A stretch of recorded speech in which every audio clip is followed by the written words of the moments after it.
As the war entered its final phase, the German military faced an increasingly desperate situation. Territorial losses, resource shortages, and growing pressure from Allied campaigns.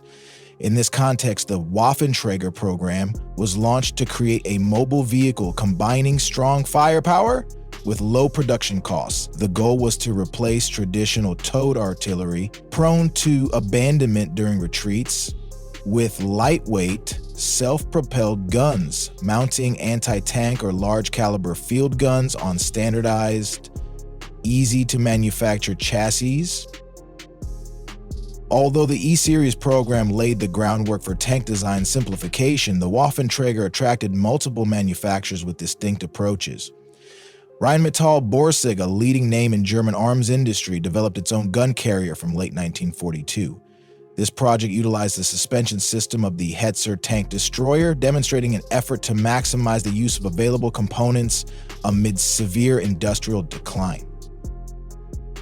A unique aspect of the Rheinmetall-Borsig Waffenträger was its deployment ahead of the official 1944 meetings on Waffenträger standardization, indicating it was not merely a tactical response, but also reflected the company's strategic vision given the battlefield developments. Although it ultimately remained at the testing stage, the project stands as a testament to Nazi Germany's final efforts to turn the tide through cost-effective, efficient, and rapidly deployable weapons technology. The Rheinmetall-Borsig Waffenträger was a German tank destroyer designed in the late World War II period, embodying an extreme combat philosophy, sacrificing all protection to gain superior firepower. It weighed around 20.63 tons in combat, but was equipped with very thin armor. The front hull was 20 millimeters thick, the sides 10 millimeters, and the rear only 8 millimeters, just enough to stop infantry bullets and shell fragments. The turret was basically unarmored. The front was shielded by a 20 millimeter plate, while the sides and rear were completely open, exposing the entire crew. This sacrifice aimed to optimize weight on a light chassis derived from the Hetzer tank destroyer. The design prioritized mounting a heavy gun without overloading the suspension or compromising mobility. However, the consequence was that the vehicle was extremely vulnerable once detected. Even heavy machine guns could cause serious damage. Therefore, Rheinmetall-Borsig had to rely entirely on stealth, ambush tactics, and firing from long distances to survive on the battlefield. Regarding the engine, the vehicle could be equipped with either a Praga Ausspec 4 engine producing 180 horsepower or a Tatra TEP TD 203P producing 200 horsepower, with a power-to-weight ratio of about 8.73 horsepower per ton with the weaker engine. Its mobility was average.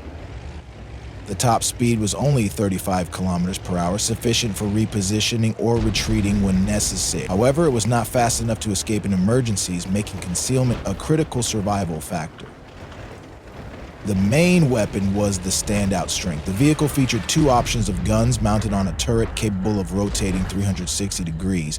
The 12.8 centimeter Canon 44L55 was a long-range anti-tank weapon with high armor penetration, about 246 millimeters, with standard armor-piercing rounds, good accuracy, and a fairly steady rate of fire of around 5 rounds per minute.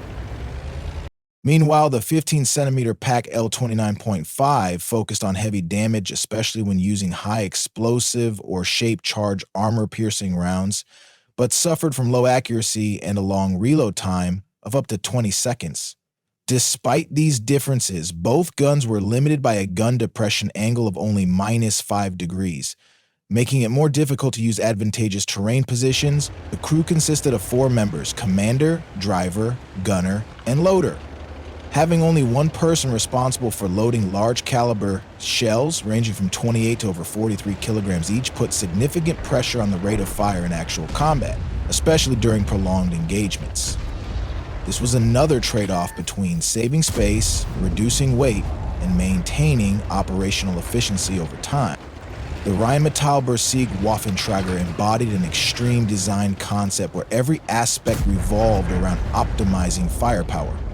Fragile and vulnerable, This vehicle was unsuitable for direct confrontations, but ideal for sniper tactics, ambushes, and eliminating enemies from a distance before being detected itself.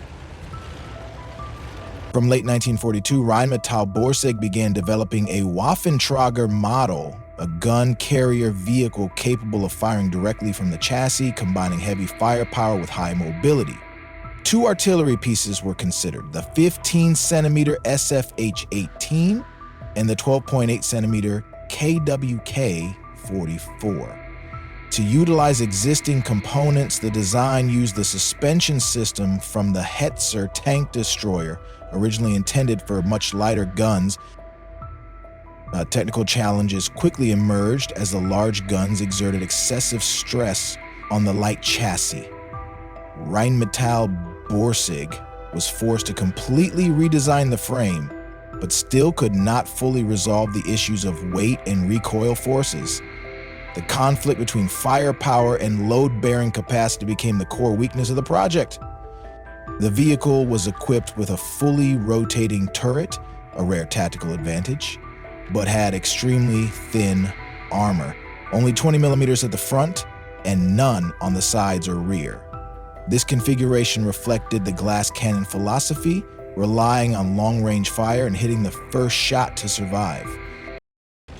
Although it never progressed beyond the testing phase, Rheinmetall-Borsig's design demonstrated a bold effort amid Germany's resource exhaustion and desperate search for effective battlefield solutions.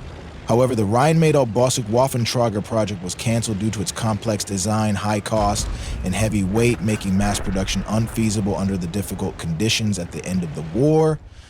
Compared to simpler designs like the Ardelt, Rheinmetall-Borsig required many complex components and made little use of existing parts, leading to increased production costs and time. At that time, Germany prioritized solutions that were easier to manufacture and operate, even if it meant sacrifice. Instead, the Ardelt Waffenträger project was chosen for its simplicity and higher practical applicability. The Ardelt was equipped with the 8.8-centimeter PAK-43 L-71 gun, using reliable components from the Hetzer, with an open turret design and a shield, which helped reduce costs and speed up production.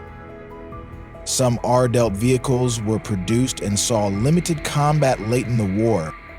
The preference for Ardelt over Rheinmetall-Borsig reflected a strategic shift in Germany's approach, focusing on rapid production and efficient use of resources rather than pursuing maximum but complex and hard-to-deploy firepower. The 8.8-centimeter PAK-43 remained highly effective, adequately meeting urgent needs in a context of scarcity.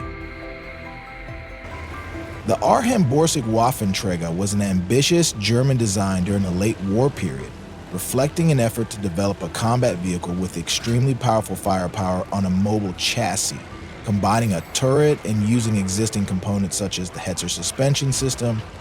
However, the project never advanced to mass production due to many practical limitations, including complex design, high production costs, heavy weight, and resource scarcity in Germany's weakening war economy. Rheinmetall-Borsig became a symbol of paper tanks' technically advanced ambitions, lacking feasibility in the actual production context of the time. This design clearly reflects the contradiction between pursuing advanced technology and the need for mass production under harsh wartime conditions. While German engineers could devise complex technical solutions to optimize firepower and mobility, economic, logistical, and timing factors limited broad deployment. Rheinmetall-Borsig thus stands as a microcosm of many other wonder weapon projects in Germany, where technological innovation was hampered by the harsh realities of war. After the war, despite never being produced or seeing combat, the Rheinmetall-Borsig Waffenträger gained considerable attention, mainly through its appearances in video games such as World of Tanks and scale model kits released by companies like I Love Kid. These products helped bring the design back to life among military enthusiasts and the gaming community, spreading its legacy far beyond just a technical drawing stored in specialist archives, including Rheinmetall-Borsig in video games, not only diversifies vehicle options but also allows players to experience and imagine military projects that never existed beyond paper. Thus, Rheinmetall-Borsig is not only an example of technical ambition limited by real-world conditions, but also a part of modern popular culture, helping preserve and foster interest in 20th century military history and warfare technology in a new, vivid, and more accessible form.